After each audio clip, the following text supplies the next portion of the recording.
Throughout history and down to modern day, men have sought to gather together in secret behind closed doors. To do what exactly and for what purpose remains up for debate. I'm your host, Leah. And I'm Phil.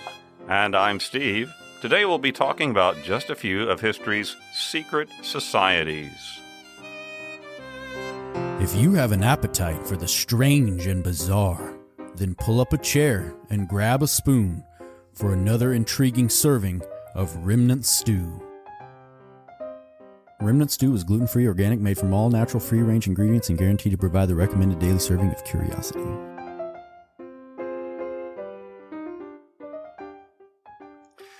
Now, before we get into those secret societies, we want to look at the calendar.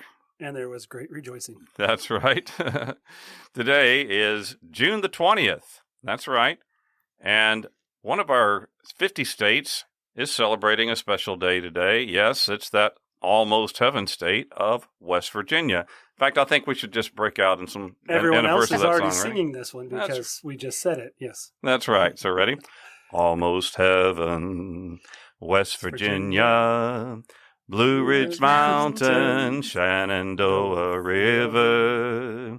Life is old there, older than the trees, younger than the mountains, blowing like a breeze. Country roads, take me home to the place I belong. West Virginia, Mountain Mama, take me home. And of course, country you roads. Pay for this. We and added folks, this in, so you know. That was completely unrehearsed, too. It may be hard for you to believe. But Totally I hope you broke out singing in your cubicle or in your car or wherever you are, because it just will make you feel better, that and song. I'm sorry if you cringed. That's right.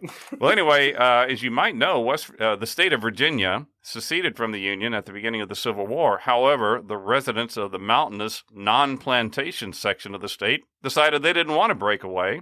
And so they seceded from the seceders, basically, and rejoined the Union on June 20th, 1863. So happy West Virginia Day to all of our friends in the Mountain State. By the way, my wife's mother, Margie, grew up in Colliers, West Virginia, way up in the little neck right at the top of West Virginia, very thin little part of the state. Beautiful place. I was born in South Charleston. Really? And then we moved to Texas when I was 8. I didn't know that. We were living in Wheeling, West Virginia. Wheeling, yeah. Way up at the very way up in there. Wheeling and Colliers and Wheeling are both way up there. Way up there. That's a beautiful state. So do they not call that the Panhandle? That's yeah. They do? Yeah, I think it is. Very little tiny, though. Yeah. Anyway, tomorrow, June 21st, is the summer solstice, and this marks the day when the sun's direct rays are as high in the northern hemisphere as they will get. And it's going to get hot. That's right. Oh. About 23 degrees above the equator. This marks the first day of summer, so happy summer solstice, except to our friends in the southern hemisphere, where it is the first day of winter. So our folks down in South America, below the equator, and in I'm moving. Australia, South Africa. I'm moving to the southern hemisphere. I'm going to have 2 homes. And, going along with that, you said, Phil, it's going to get hot. Well, this is a special day for us here at Remnant Stew. June 22nd is National HVAC Tech Appreciation Day. Absolutely. Hey, I have never heard of this, which is odd. I don't know why. With summer just getting started, no doubt your AC is going to be working to full capacity. That's why every June 22nd we celebrate National HVAC Tech Day to honor our very hard-working repairmen and women keeping us cool in the blazing heat. So here's a big thank you to Paul Lamp and all of our HVAC friends. Change your filters. Change your filters, right. Often. And then finally, June 25th, this Saturday, is National Strawberry Parfait Day. National Strawberry Parfait Day on June 25th gives us an excuse to enjoy all the strawberry parfait in the world. Strawberry parfait is a divine dessert that not only tastes heavenly, but also looks absolutely beautiful in its bright red and white colors. The dessert's name evokes images of quiet and cozy cafes in France, as the parfait part of the name means perfect in French. Oh, I didn't know that. And we couldn't agree more. So get out this Saturday and enjoy a strawberry parfait. That makes me think of the movie Shrek, where Donkey's like, everybody like parfait. Everybody like parfait. Yes. Well, secret societies have been around for hundreds, if not thousands of years. Numerous prominent people from history have been members of secret societies, including presidents, prime ministers, and kings. In 2016, soon after the death of Supreme Court Justice Antonin Scalia, it was reported that he spent his final hours in the company of members of a secret society for elite hunters. This rekindled an interest in these unique fellowships, who continue to carry on unknown rituals for varying purposes. Members, most often men, have been tapped to join the Knights Templar, the Freemasons, the Bavarian Illuminati, Skull and Bones, and many others.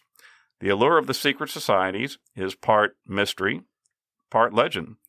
The popularity of secret societies peaked way back in the late 1800s. Back then, many of these societies served as a safe place for open dialogue, where you could discuss things in seclusion away from academia and religious people who might not approve of your discussions. That's right. And, I think a lot of these started because they could talk about taboo subjects without consequences. Exactly. By their very name, secret societies inspire curiosity, fascination, and distrust. Conspiracy theories have surrounded them for centuries, with rumors of groups like the Illuminati being linked to everything from the French Revolution to the assassination of JFK. But it's important to separate fact from fiction. Here are some real stories behind some of history's most exclusive secret societies. Now, a lot of the information that we're going to share today comes from a really terrific article titled 5 Secret Societies That Have Remained Shrouded in Mystery, written by a terrific lady named Jessica Pierce Rotondi, and we are very grateful to Ms. Rotondi for granting us permission to quote from her article directly. Thank you. The article came on history.com, and so it's a really great great article to go and dive deeper. First off, we're going to begin with the secret society that was associated with Justice Scalia, and it's known as the International Order of St. Hubertus. Now, according to their website, which is iosh-usa.com, the International Order of St. Hubertus is comprised of an international group of individuals called Ordensbrothers, who are passionate about the sports of hunting and fishing, and who are vitally interested and actively involved in the preservation of wildlife, its habitat, and the tradition of ethical hunting and fishing. The International Order of St. Hubertus was incorporated by Count Anton von Spork, S-P-O-R-C-K, in 1695, and was originally intended to gather, quote, the greatest noble hunters of the 17th century, particularly in Bohemia, Austria, and countries of the Austro-Hungarian Empire. Okay, so that's von Spork. Did he invent the spork? I think he's somebody we may know? From Spork. I think von Spork means from, so he's from Spork. The organization thrived for the next 200 years. However, in the 1930s, they denied membership to Nazis, and thus Hitler ordered them dissolved. After World War II, though, several chapters reemerged, including one in the United States. However, admission is by invitation only. So now you might be wondering, as I was, well, who the heck was this St. Hubertus fellow? Well, their website admits that this historic record is a bit misty, but according to legend, Hubertus was a wealthy French nobleman who lived in the 7th century. Count of Saint Germain. Yeah, there he is again. He shows up, doesn't he? He loved hunting and fishing so much so that he started skipping church. Oh. Yeah, problem there. One year, on Good Friday, while his wife and children were in church, Hubertus decided to sneak off and do a little bit of hunting. As he was pursuing a magnificent stag, the animal turned, and Hubertus was astounded to see a vision of the crucifix standing between its antlers. He heard a voice from heaven saying, "Hubert, unless you turn to the Lord and lead a holy life, you shall quickly go down into hell." Hubert dismounted, fell to his knees, saying, "Lord, what wilt thou have me do?" That was a good move on his part, I would say. You have that experience, yeah. He renounced his wealth and his noble position, and he studied for the priesthood, and he became known as the Bishop of the Ardennes. So that was St. Hubertus. Oh, that is a cool story. Yeah, okay. interesting. Right. Now, on from the Order of St. Hubertus, let's talk about one you might have heard a little bit more about, the Freemasons. Yes, absolutely. According to an article on History.com, 13 of the 39 men who signed the U.S. Constitution were Freemasons. That's 1/3. Founding fathers like George Washington, James Monroe, Benjamin Franklin, John Hancock, and Paul Revere all counted themselves as members of the Fraternal Order. But who are the Freemasons anyway? Well, the Freemasons can trace their roots to the Middle Ages in Europe, a time when most craftsmen were organized into public guilds. Cathedral builders by nature of their profession had to travel from city to city. They identified one another via signs of their trade, like the builder's square and the compass, which is a part that makes up the Freemasons logo. Yeah. Right. Like, a carpenter's square and the compass or an architect's compass. Freemasonry, as we know it today, was founded in 1717 when 4 London lodges merged to form England's first Grand Lodge. Freemasonry quickly spread across Europe and to the American colonies. Freemasonry is not a religion, though members are encouraged to believe in a supreme being or, quote, grand architect of the universe. Masonic temples and secret rituals have at times brought them into conflict with the Catholic Church. In fact, distrust of the Masons also caused the creation of America's first third political party back in 1828, the Anti-Mason Party. It must have really stirred some people up, I guess. A whole new party developed just to be against them. The rituals around becoming a Freemason are shrouded in secrecy. However, membership is open to all males over the age of 21. Women can join an associated group known as the Order of the Eastern Star. Aspiring members must simply ask to join. According to the recruiting slogan, quote, all you have to do is ask. Freemasons exist today, and their public image has been greatly influenced by the high-profile charity work of the Shriners, a subset of Freemasons also known as, quote, the Ancient Arabic Order, Nobles of the Mystic Shrine. The Shriners were founded by Freemasons in 1870 at New York City's Knickerbocker College and continue their volunteer work today. I can remember when I was a kid going to the Shrine Circus when it was came to San Antonio, the bigger city near where I grew up. There are more than 20 Shrine Children's Hospitals located across North America, and they are largely funded by the Shrine philanthropic activities. According to the George Washington Masonic National Memorial, the, quote, all-seeing eye is a Masonic symbol of the, quote, watchful care of the Supreme Architect. They began appearing in printed Masonic literature in the mid-1700s. You might also have a copy of it in your wallet, as the all-seeing eye appears on the back of the $1 bill. The Philadelphia Federal Reserve claims that Freemasons Henry Wallace and Franklin D. Roosevelt purposely chose it when they redesigned the dollar bill in 1934. If you look on the back of a bill, there's a pyramid, and at the very top of the pyramid there is the all-seeing eye. Yeah. So Freemasons are arguably the secret society that we're most familiar with. So my grandfather, my uncles, my stepdad, and several of my friends are Freemasons. My grandmother was active in Eastern Star, and there actually is also the International Order of the Rainbow for Girls that my aunt was involved in. It's a Masonic youth organization for young girls aged 11 to 20 that, according to its website, teaches leadership through community service. So there's a lot of good that the Masons do. Right. I had grandparents that were involved in it too, and even on their tombstones, you can still see the symbol. Yeah. So interesting, folks. Now another one. I'm sorry. I've always liked the name of this name particular. The Independent Order of Oddfellows. Is it freely sign-upable? Yeah, I think so. Perhaps one needs to be a member of the altruistic and friendly society known as the Independent Order of Oddfellows to know for sure when the club first started, but the first written record of the order comes in 1812, and it references King George IV. You see, George had been a member of the Freemasons, but as the story goes, when he wanted a relative of his to be admitted to the society without having to endure the lengthy initiation process, well, the request was emphatically denied, so George IV left the order, declaring that he would establish a rival club, and so he did. I like it that the letters all spell out oof. Yeah. Oof. Oof. IOOF. Well, my grandmother called it 10 old fools, but anyway, that's Well, yes.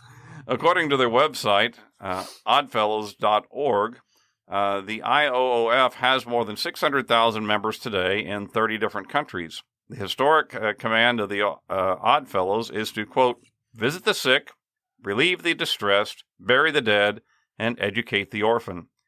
Any person of good moral character, of any race, gender, nationality, and social status, who is loyal to their country and believes in a supreme being, is eligible for membership. Odd Fellowship strictly forbids any interference with one's religious beliefs or political opinions. Most jurisdictions require candidates for the adult lodges to be at least 16 years of age. Rituals, symbols, and degrees are designed to, quote, elevate and improve the character of mankind. By taking these lessons to heart, you can become a better person and, in turn, help to make the world around you a better place. Good for you, Oddfellows. That's right. That's a good one. The fact that King George didn't like the rules of one club, so he went and formed his own club, makes me think of the Gross Club, the GROSS.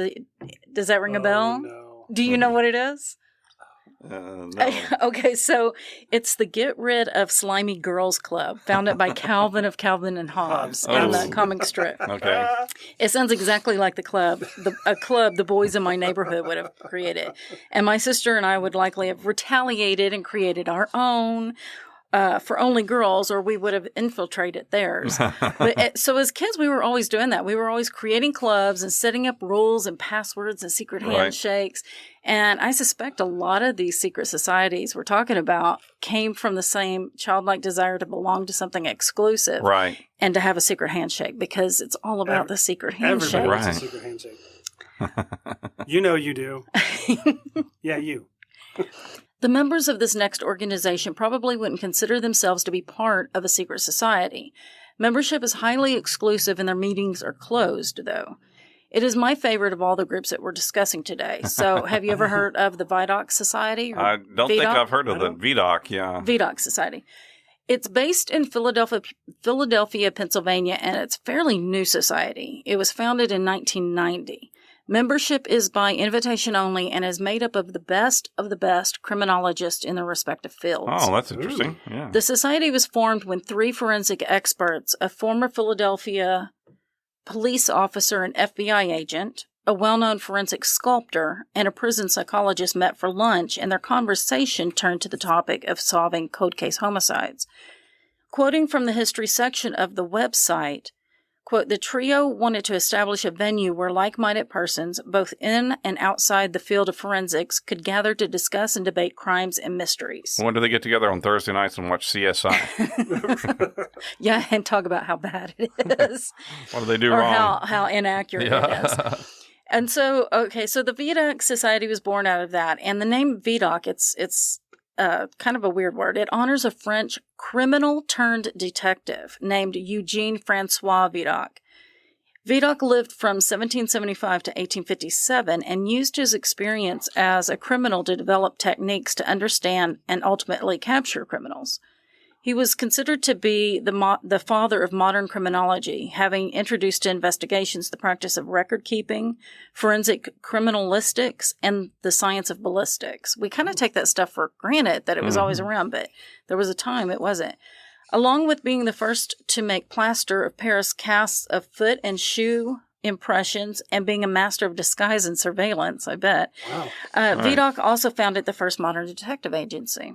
Ooh, okay. Vidocq died at the age of 82, and so the society that bears his name has exactly 82 Vidocq Society members, as well as additional men and women who have joined as special members.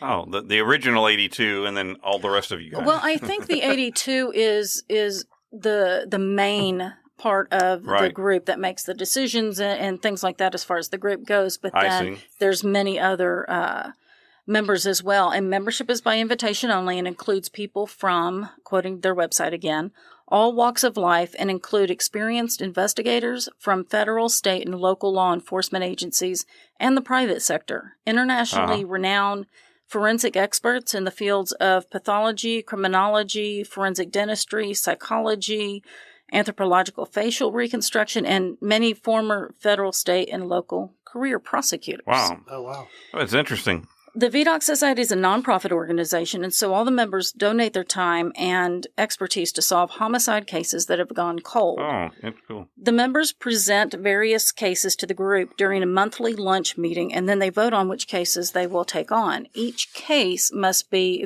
there's some criteria here. Uh-huh. Each case must be more than 2 years old. The victims must not have been involved in any known criminal activity. And each case must be prevented formally by a law enforcement agency. So if you don't have, like, say you have a murder in your family or a missing person, you can't take it to there. You have to get the law enforcement agency that is over that to take it. So if the case has gone cold, then the local police then can request for the VDOC Society to dig into it further. Exactly. And they would show what we've done, what we found, what we didn't find. Yes, and the society does not work directly with the victim's family or friends.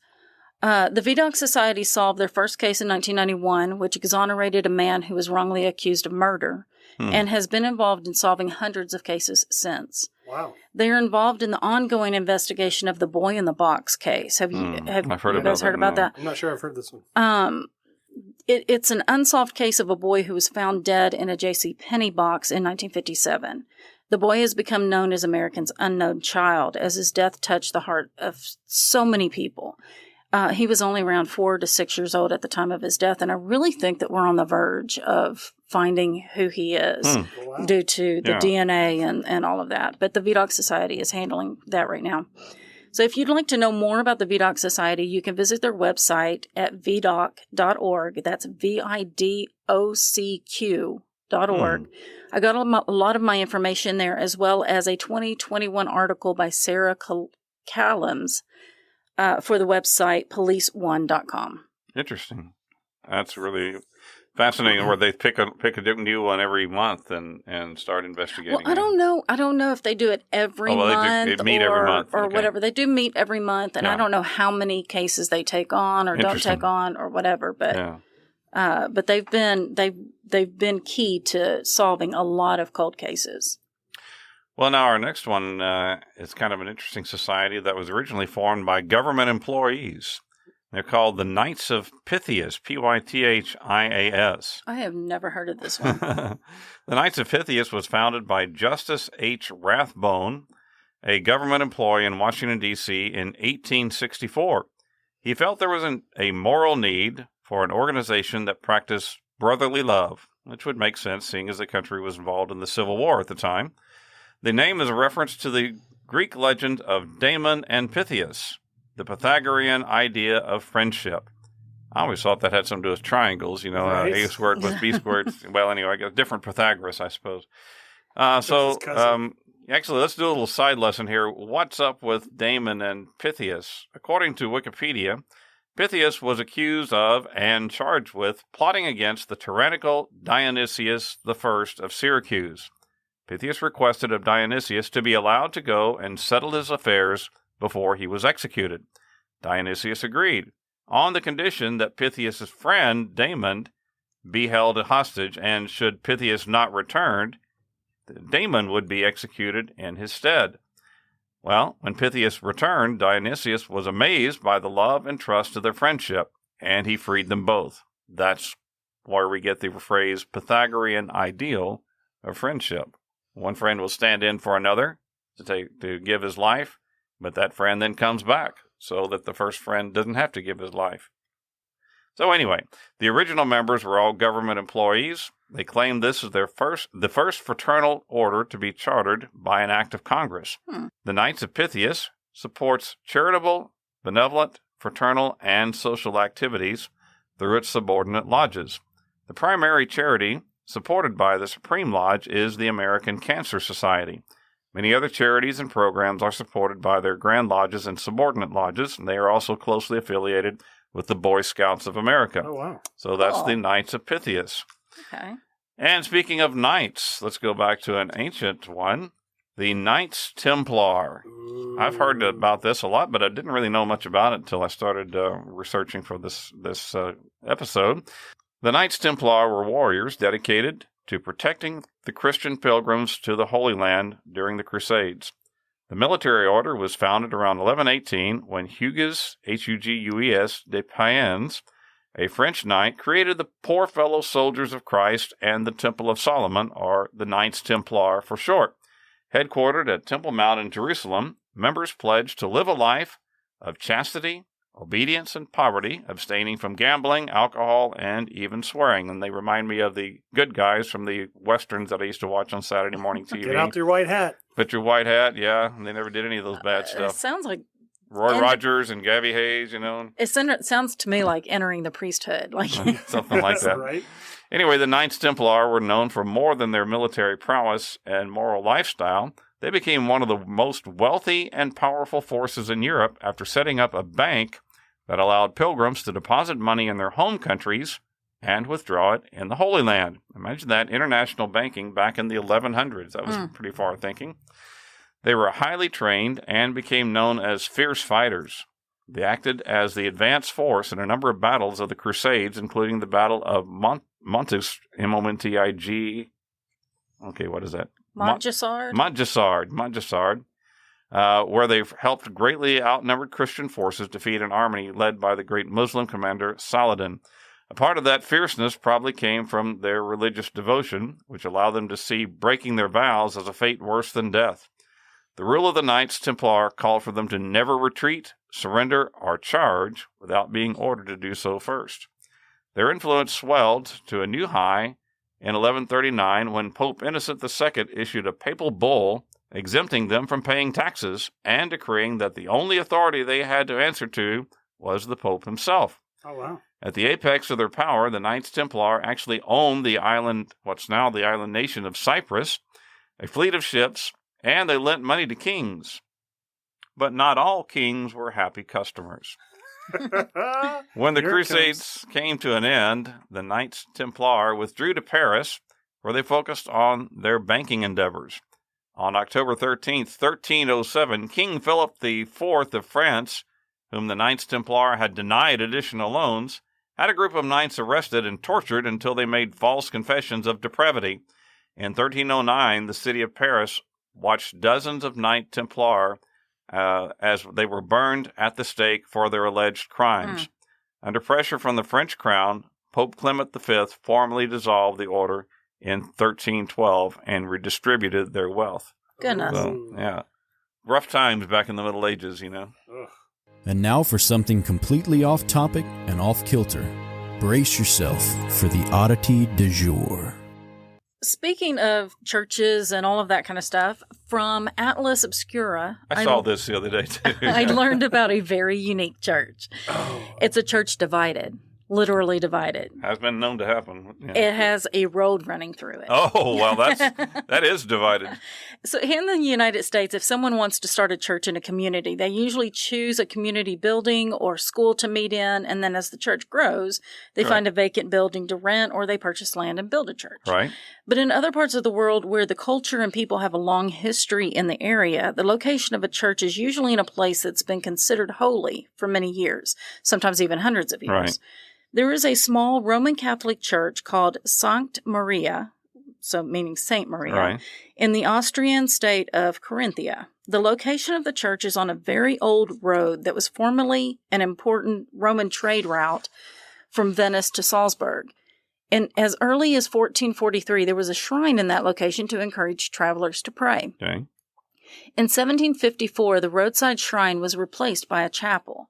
And since there was not much room between the road and the steep slope of the land, the sanctuary was built about 2 meters above the road, and the parishioners would just gather in the road to attend services. Well, as the congregation grew, there was a reluctance to stand in the rain or even in the sun. So a 2-story structure was built to protect the faithful from the elements and provide a place to sit and to kneel during worship. The only place to build it was on the other side of the road. So it was designed to be an open structure that faced the road, just as the chapel where the pastor would hold service was also an open structure that faced the road, so they faced each other. Services then took place in the two buildings with the priest in the chapel and the congregants in the other building, both facing each other across the road. Services would occasionally have to pause as traffic passed through. I guess so. And the louder the engine, and all that jazz. No, the church at one time, well, we're talking about, the 1700s, so I don't know if it was an engine necessarily, but the church at one time had a fresco based on a design by Michelangelo. It has a heart-shaped font for the holy water, and there's a wooden bell tower with an inscription on the chapel that translates to, "By his blood we have been justified." The church is still maintained and preserved by the city of Gmund. Gmund, I think is how it's pronounced. Because in the 19th century, the community representatives committed themselves by a document to keep the church forever. Oh, okay. And the document is still binding.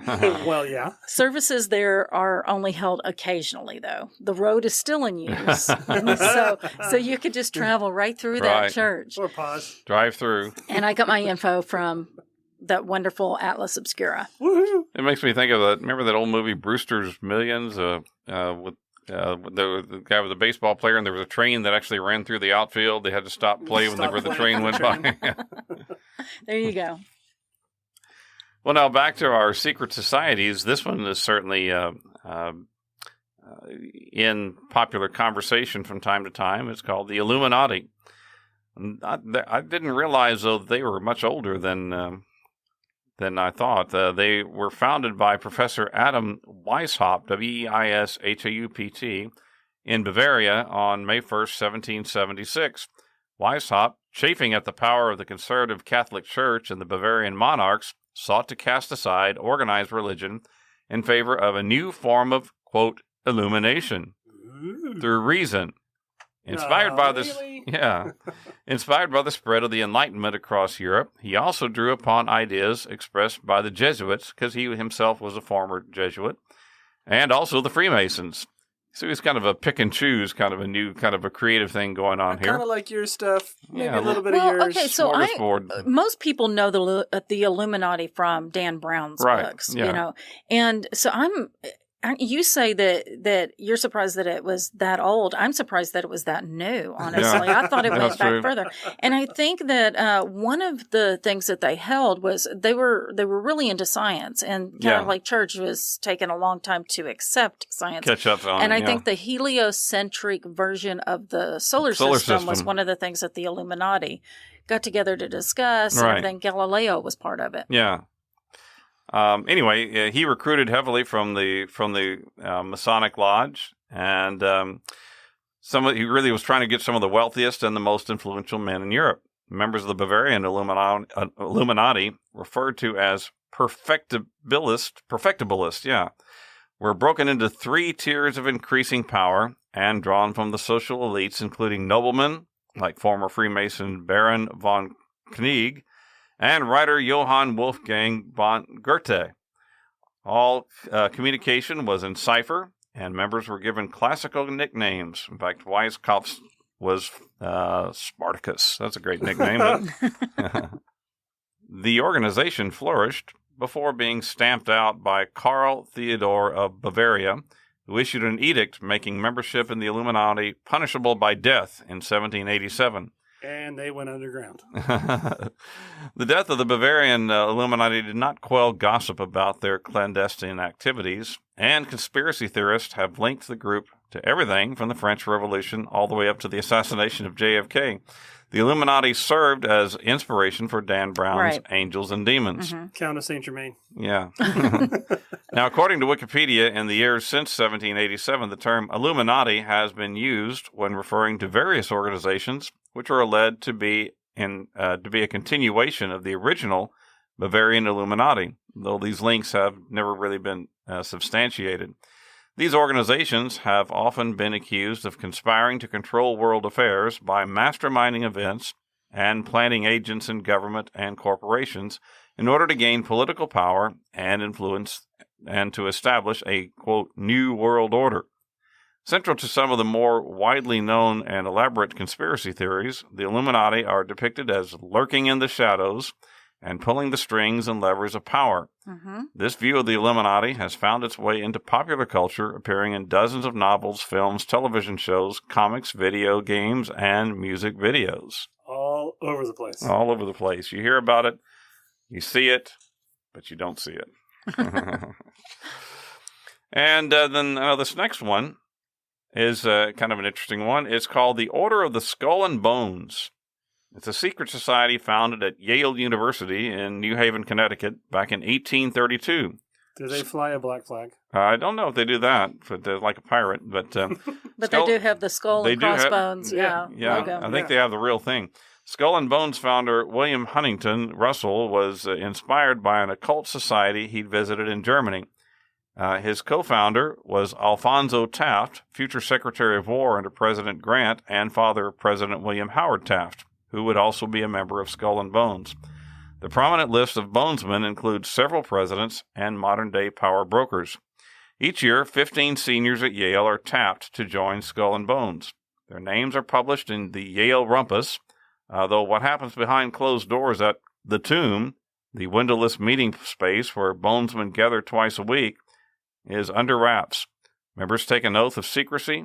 Graduate members are referred to as patriarchs, while those undergoing initiation are called knights. Outsiders of the group are barbarians. Sweet. So we're barbarians. Right. Former Skull and Bones members include President William Howard Taft, George H.W. Bush, and also George W. Bush, founder of Time magazine Henry Lucy, former Secretary of State and presidential hopeful John Kerry, Fortune 500 elites, and members of the CIA. The controversial 1986 expose, America's Secret Establishment, by Anthony Sutton, claimed that Skull and Bones was out to create a new world order run by bonesmen, prompting myriad conspiracy theories. Of course. Like the Illuminati. Right. They're related. They're cousins. Now, this next one is kind of interesting. I had not ever heard of this one before. It's called Bilderberg, Bilderberg. Yeah, I've never heard of that either. The first Bilderberg meeting was in 1954 and held at the Hotel de Bilderberg in the Netherlands, from which the organization gets its name. Convened by Prince Bernhard of the Netherlands, it was a gathering of powerful politicians from North America and Europe designed to foster warmer relations between the two continents, among fears of growing anti-Americanism in Europe. While not strictly a secret society like the Illuminati or Freemasons, Bilderberg's high-profile attendees, previous guests have included Bill Clinton, Margaret Thatcher, Angela Merkel, Tony Blair, and Henry Kissinger, and its use of the Chatham House rule blocking attendees from sharing what actually happens in the meeting gives the group an air of mystery. Journalists are barred from reporting on it. Meeting minutes are not released. Bilderberg attendees are selected by a dedicated international committee. I guess we must have lost our invitation in the mail, Phil. I'm not sure. It's coming next week. Yeah, maybe so. Every year, about 120 to 140 people are invited, with about 2/3 coming from Europe and 1/3 from North America. The Washington Post reports that while backgrounds in government and politics are the most common, attendees from fields like academia, finance, and media have also been included. The level of secrecy surrounding the Bilderberg meetings have given rise to many rumors, including unproven theories that Bilderberg attendees are behind the creation of the European Union, also the invasion of Iraq, and the bombing of Serbia. Conspiracy theorists have painted the group as plotting a new world order. Have we heard that before, it seems like? I think each one of these they're all out. for something They're like all that. out to start a new world order. Their official website maintains, quote, "Thanks to the private nature of the meetings, the participants take part as individuals rather than in any official capacity, and hence are not bound by the conventions of their office or by pre-agreed positions." Huh. So they just get together behind closed doors and share ideas. Oh. That's what they say, anyway. If you don't believe any of the conspiracy theories. That's I right. want the crazy handshake. I just want that. That's all I want. We need to have a Remnant Stew handshake. I think we do. I And think password and all of that. Work on that. Well, most of Shenanigans. the shenanigans.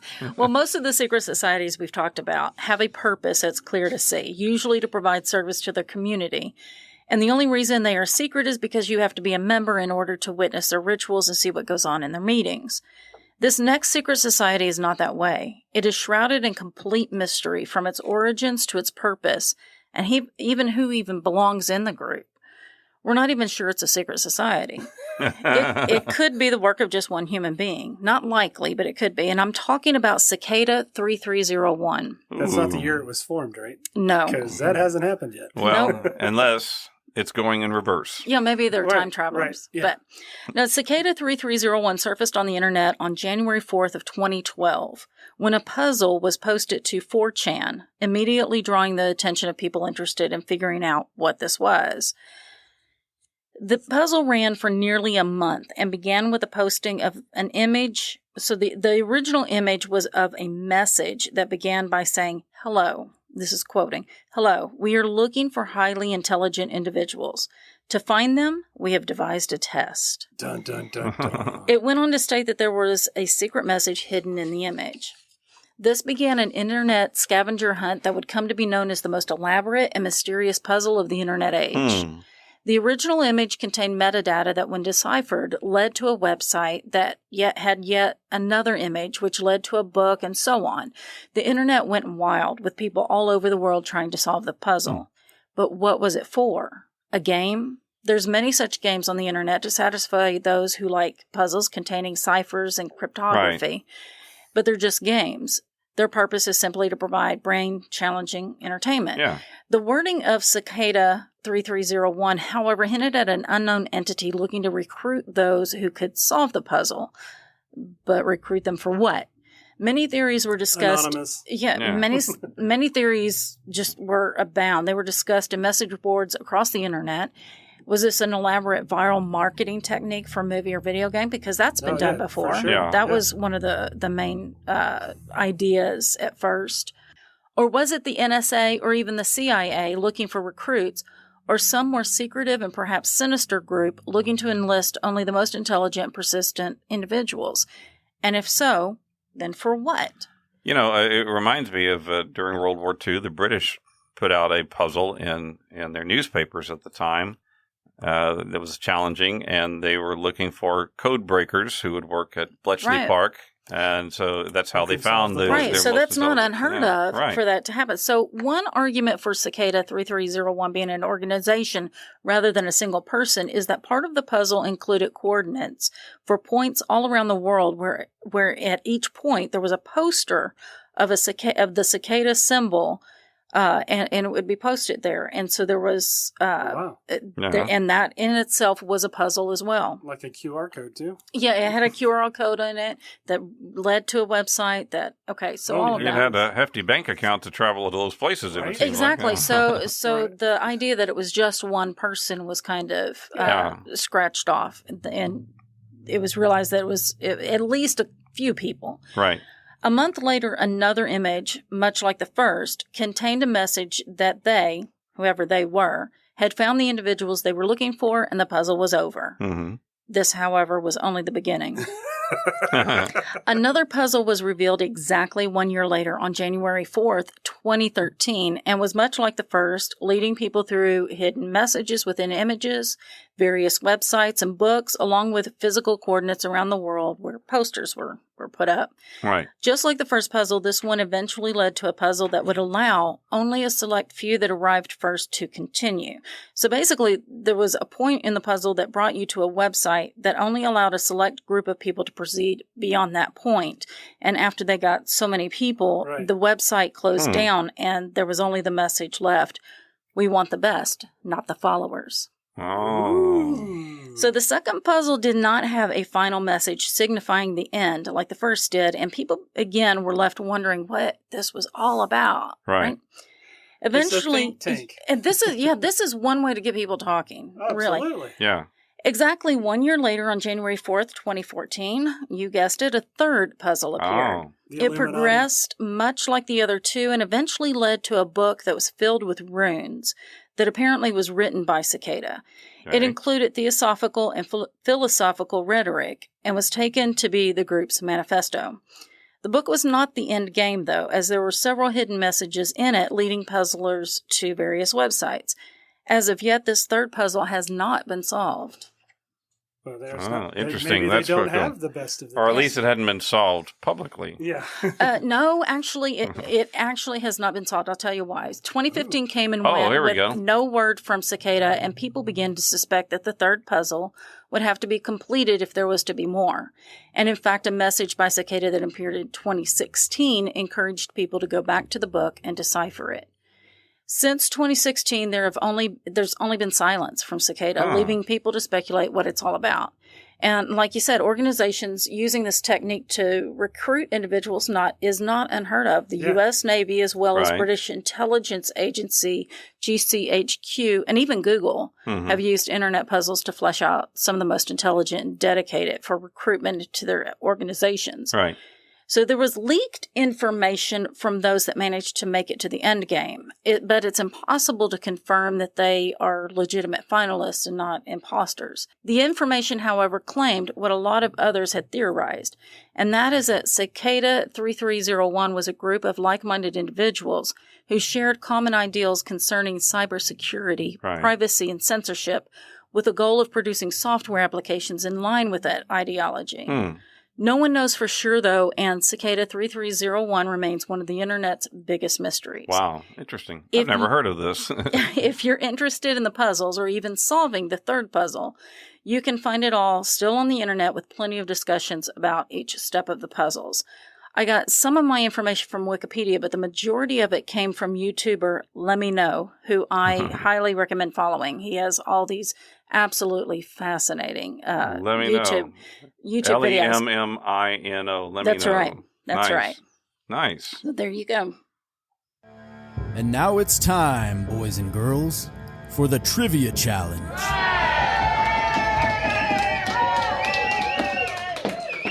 All right, it's time for the highly anticipated Trivia Challenge. Dun, dun, dun, dun. Yeah.